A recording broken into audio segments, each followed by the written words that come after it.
Hi, I'm Charles Purcell, and this is The Log for Monday, June 22nd. Hope you had a good weekend. I had a terrible weekend. I've got either really bad seasonal allergies or I've got COVID. I got one of the two. I don't know. I feel lousy. I'm coughing and not breathing very well. Every couple of years, I don't get it every year. I get this seasonal allergy kind of bad when it affects my breathing, and I get this cough. And so I think that's all it is. I'm pretty sure that's all it is. But in the age of COVID now, I'm all paranoid. So that's what's going on over here. I'll keep you posted. Lord mercy. So I hope you're well. Big news last night, of course, and over the weekend. Well, last night, the big interview with Martha Raddatz, John Bolton, in his book, The Room Where It Happened. In the room where it happened. By the way, let me see. I'm going to check real quick. Is it still there? I think you can read this damn thing. Yeah, somebody posted it on Google Docs, believe it or not. And you can read the whole book online for free. That's not right. I mean, it is. It's the way the world ought to work. Everything should be free all the time. The world would be a better place. Let me see if that's still up there. No, it's gone. Yeah, I knew that was too good to be true. Yeah, I was reading it last night. I should have just pulled an all-nighter and read the whole thing while it was there. Let me see here. Yeah, I'm going back to my original friend who posted this. I'm going to her Facebook page to see if it's still there. Okay, here's the... Nope. We're sorry, you can't access this item because it is in violation of our terms of service. Yeah, it was up on Google Drive for a while, the whole book. Missed opportunity. Anyway, you're going to see so much press on this. Of course, last night's interview with Martha Raddatz, they did a whole 1-hour special. He's all over the morning shows today. You won't be able to swing a rope without hitting John Bolton the next several days here. You know, and there've been all these tell-all books, but this is unique because it's John Bolton. Bona fide Republican superstar, been in Republican administrations since Reagan. Yeah, the others were mostly much lower tier folks and reporters, investigative reporters, who then they can just label fake news and, you know. But this, John Bolton holds a unique position. And I'm no big expert on John Bolton, you know. He's been around forever. What I know about the guy, at least by my viewing of him over these many years, he's a strict ideologue. He's definitely a hawk. We know this when it comes to war and foreign policy. He's very hawkish, conservative Republican in the traditional sense. And he and I would disagree on pretty much everything right down the line, 180 degrees. What I will say, he's not the kind of Republican or conservative we've been used to seeing here these last few years, who just lie. Blatantly, unapologetically, obviously, crudely, will just lie to you. You know, Mitch McConnell, the Orange Menace, this Gates guy who revealed his adopted son last week, which was a weird story that I don't want to get into. If you want to look that up, go ahead. Matt Gaetz. Yeah, there are these people who will just lie to you. It's like breathing to them. Well, that's the one thing I'll say about John Bolton. I've never known him or accused him of being a liar in all these many decades of public service. Yeah, we disagree on pretty much everything, but I've never known him to lie. He just says straight out what he believes. And much of what he believes is abhorrent. He wants to bomb everybody. He just can't wait to drop bombs. But he's honest about it. I've always considered him an honest person. And so I have absolutely zero doubt about any of what he's revealing in the book. That Orange Menace is incompetent and corrupt and only has one thing in mind, that's his own power. Now, all of us wanted him to testify in the impeachment hearings, and he declined. And his reason was, at least the reason he gives, is that the way the Democrats are going about it was misguided at best, negligent, self-serving, political. And it was. It was. The Democrats didn't handle impeachment well. I would agree with that. He also said at that point it wouldn't have made any difference. I'd probably agree with that too. And in the bottom line, I would disagree with him. I think, yeah, you should have testified, but these are his reasons. And I take him at his word because, like I said, he's a true believer. He's not a liar. He's not a con man. He's not this new breed of conservative Republican. He's more old school, and he's honest. He tells you his very bad ideas up front and honestly. So I'm taking him at his word in the interviews, and I'm assuming that everything he wrote was true. Now, what difference it's going to make, I don't know. Maybe some. Again, he's a step beyond the books we've seen. Speaking of Bolton and his criticism of the Democrats' impeachment, that's what Fox decided would be their top story. Of all the bombshell allegations against the Orange Menace, his dirty dealing, self-dealing relationship with Xi Jinping in China, getting played like a fiddle by Putin, and even by Little Rocket Man, Kim Jong-un. I mean, all sorts of really horrible things revealed in these interviews so far. Fox News decides that this is their top headline. Bolton blasts Dems impeachment investigation. Says they're somewhat equivalent to Trump. So out of all the news breaking, that's their top headline. Because he was critical of the Democrats' impeachment process, but it was the same reason I was critical, that it was too narrow. There were 100 reasons to impeach this guy. I kept saying that over and over. Many of us did. You should have gone wide-ranging. Just include it all. Throw the book at him. There were 100 reasons to impeach this guy. And that's what Bolton is saying. So we're on the same page. But, yeah, this is Fox's headline. They grabbed this one little... I don't recall him saying they're somewhat equivalent to Trump.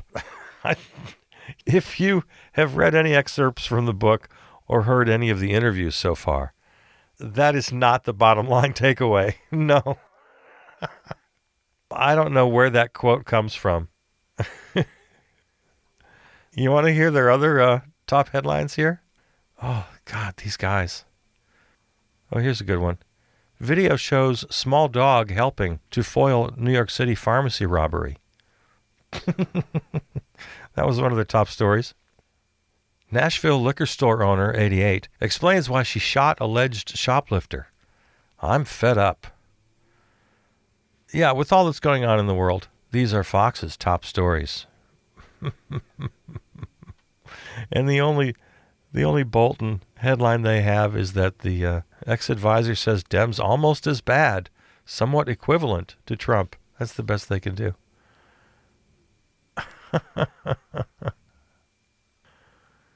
I'm on Fox's front page right now.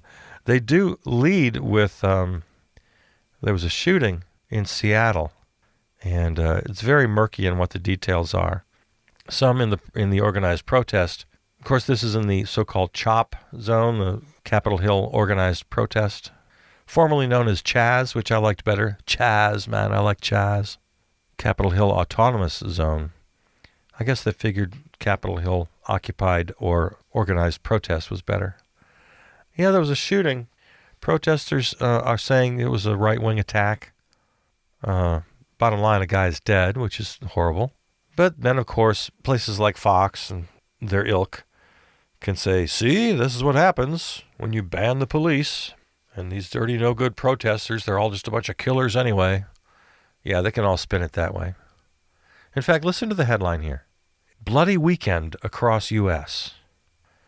Now, a lot of murders in big cities. Is that a bad thing? Of course it is. Does it happen every summer? Of course it does. Am I excusing it or dismissing it? No, I'm not. But this is what Fox and these people do. Headlines: Seattle, Minneapolis, Chicago report deadly shootings amid calls to defund cops. So right in the headline of supposed news, they're suggesting that any idea of defunding the cops at a time when people are being murdered. Now that sounds like a pretty convincing argument, and it really is for their listeners and readers and, on the right side. Oh my God, they are just very confident now in their call to not defund the cops, but fund them, have more cops. And the protesters in Seattle, I don't have the article in front of me, but they said something like, we don't want to be homicide cops. That's not our thing. We're about peace. We're about promoting peace. And yeah, we've set up this autonomous zone, this occupied protest zone. But certainly if something bad happens, we want the cops to come in and do their thing. Yeah, if you actually get past the sensational headlines, if you actually read the stories and read the quotes, it's pretty reasonable. Speaking of defund the cops, I saw over the weekend that Stacey Abrams, Stacey Abrams, right? Ran for governor of Georgia, should be the governor of Georgia, but she was cheated out of that election and has since become somewhat of a superstar in Democratic circles. And she's on the short list for vice president, running mate to Joe Biden. Anyway, she was on Firing Line on PBS. And Margaret Hoover keeps trying. She goes back several times. She keeps going back and hammering at how defund the police is terrible messaging and the protesters are hurting their own cause. And she's really trying to pin down Stacey Abrams and gets kind of frustrated that she just will not agree with her on this. So anyway, here it is. Stacey Abrams on Firing Line, PBS this weekend. And host Margaret Hoover here, starting it off. All right, so you bring me to the rallying cry around the activists these days, and it is defund the police. And it seems to me that many people have a different definition for defund the police. What does defund the police mean to you? In my mind, it's a necessary rallying cry for those who seek a simple way to call to attention those who can provide change. But I've been in public policy too long to think anything is that simple, but I understand the enthusiasm. A former representative from the State House in South Carolina, Bakari Sellers, was on the program last week, and he said to me, defund the police is a rallying cry that just tells me that Democrats suck at messaging. I mean, the criticism from some parts is that if you don't really mean defund the police, don't use the words defund the police. It risks undermining the effort. Do you agree? I think we give too much power to the media attention to language in this case, which is that. But do words matter? I mean, we've spent 3 years saying words matter. That's going to be my point. Words matter. And what we're talking about are activists who are watching people be murdered, and their rallying cry comes from the heart. But when it moves into political hands, when it moves into policy spaces, we also have to be very clear about how do we get there? Because we live in a nation where just because you're right doesn't mean you get what you want. And so our responsibility is not to weaken their cry because the messaging doesn't resonate with us, or to adopt it and then turn it into something it's not. My responsibility is to think about how do we take the substantive vision that they have and make it a reality, which is that Black lives indeed matter, and that the people that are supposed to be served by our public safety officers are actually served and not killed. I mean, there is this question about whether, activists have their cries, but if they really mean it, does it undermine the kind of policy progress I think people like you and me and many of us want to see? It didn't dismantle the Tea Party when they called for completely dismantling government. The Tea Party was able to use rhetoric. I think it did. I think the rhetoric from the Tea Party deeply undermined the Tea Party's progress. It deeply undermined it long term once they got into office and realized what you said as an activist couldn't translate into politics. But let's remember how effective the Tea Party was in the 2010 elections in riling up behavior and riling up energy. And because the people they were speaking for were earnest in their beliefs. And what we see happening with activists is that they are earnest in their beliefs and they are going to vote. My job is not to police, no pun intended, the language of activists who are pitting themselves against a system that dismisses them. My responsibility is to think about how do we meet the underlying issues that lead to those cries. My point is that activists serve a very specific purpose in our society, regardless of what their activism is around, because they are usually using the strongest and rawest language they have to express their deepest concerns. But as someone who is in public policy, my responsibility is to think about how do we actually achieve the outcome that is sought. And it's not to get into debates about the legitimacy of language or not, is to think about what are they trying to do and how do we get it done. So there again, Stacey Abrams with host Margaret Hoover on PBS Firing Line this weekend. Nicely done. Nicely done. See, all of us have to play this role of being able to articulate these positions. It's pretty important that even around the kitchen table with your family, talking over the fence with friends, maybe you're at a protest and a reporter from Eyewitness News sticks a microphone in front of your face. All of us need to be able to articulate some of this. And I really admire people who do it well. I don't know if you've experienced this. Oftentimes with talking heads, it gets so boring after a while. It's like, yeah, I got it. I know this already. Tell me something I don't know. This is often my frustration. Give me something I can work with here. And that's why when I caught Stacey Abrams in this little performance, I was so impressed. It's like, okay, now, you've given me something I can work with. You've given me something new to think about. You've given me a new way to think about this, a new way to express it. It was like Christmas morning. I love getting something new because we're so inundated in this echo chamber of right, left, boilerplate ideas, boilerplate expressions. So that's why I wanted to share it with you. Thank you. Thanks, Stacey Abrams. She's pretty impressive, man. She is one impressive person.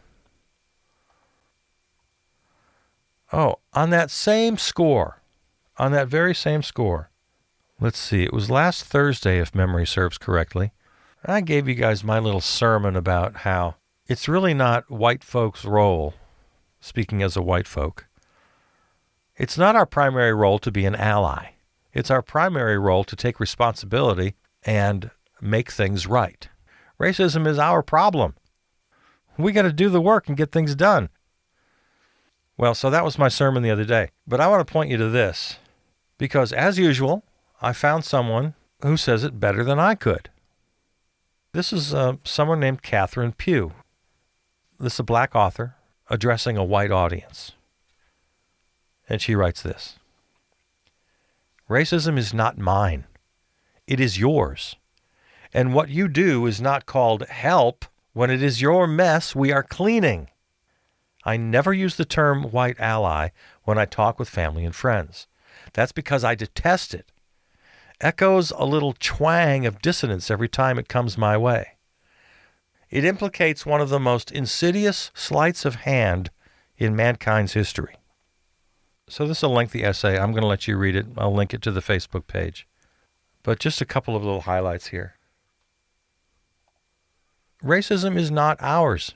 It is yours. And it is yours exclusively. Blacks did not build black hate, and we certainly did not build it together. Black hate breeds in places we cannot reach. If we could have killed it, we would have killed it. Trust that it is not our apathy about our own lives that keeps us dying in the streets. That's exactly right. And that's what I was trying to say last week from a white perspective. Hey, white folks, fellow white folks, it's our problem. It's our crime. We have to do something about it. This is not about blame. This is about ownership. There you go. Well put. This is not about blame. This is about ownership. Racism is yours, and we are not in this together in the way you tell yourself we are. I know what we all pretend that means. We share a burden, but really we don't. The most egregious parts of the burden are impossible to share and impossible to shed. Well, I encourage you to read this. I encourage you to listen to my little rant from Thursday. Mine is from the white perspective, Catherine Pugh from the black perspective. I think we're in agreement here on a lot of this. Again, the headline of her essay, "There's no such thing as a white ally." All right, so I wanted to point you to that. It's my greatest pleasure in this world is to point you to excellent writing, excellent expression of ideas. Well, let's see. While I'm recommending things, commondreams.org. Global public health experts are looking on in alarm and disbelief as the U.S. economy reopens, even as COVID-19 case numbers continue to rise in a number of states, with President Donald Trump signaling he has no intention of calling for more economic shutdowns, regardless of the outcome. As the Washington Post reported Friday, newspapers across Europe have recently published articles and editorials expressing shock at the Trump administration's approach to the pandemic. U.S. increasingly accepts rising COVID-19 numbers, read a headline this week in a Swiss newspaper. While images of Americans crowding onto beaches and other public places may have given the international community the impression that the public have gone impatient with social distancing, a survey by the Associated Press last month showed 83% of Americans were concerned lifting lockdown orders too quickly would lead to more coronavirus infections. So I guess there's the good news, kind of buried in a mountain of bad news. Most of us still do understand our responsibilities regarding the virus. But yeah, the images we see in the media and the ones we see with our own eyes, lack of social distancing, lack of mask wearing. There's still way too much of it. So I think most of us know the truth of the matter, that we're still in the middle of this thing, rising dangerously in many states. Overall, as a nation, you may have seen this circulating, the graph of the curve, the infamous curve we've been seeing since the very beginning of this. Flatten the curve. Well, lined up here right on top of each other shows the stark contrast between the European Union and the United States. Whereas the U.S. and the EU both peaked in late March, the European Union then, with a steep decline, and I mean steep, hitting a low in late April and sort of plateauing there. Whereas the United States, with that peak in late March, with a very slight decline, this looks more like Trump's ramp at West Point. Not that steep, mostly plateauing, and now recently, in recent days and weeks, another climb as we see states in the South and the West mostly with numbers going up. So as we stand now, rates roughly 6 times higher than the European Union. And I would factor in this.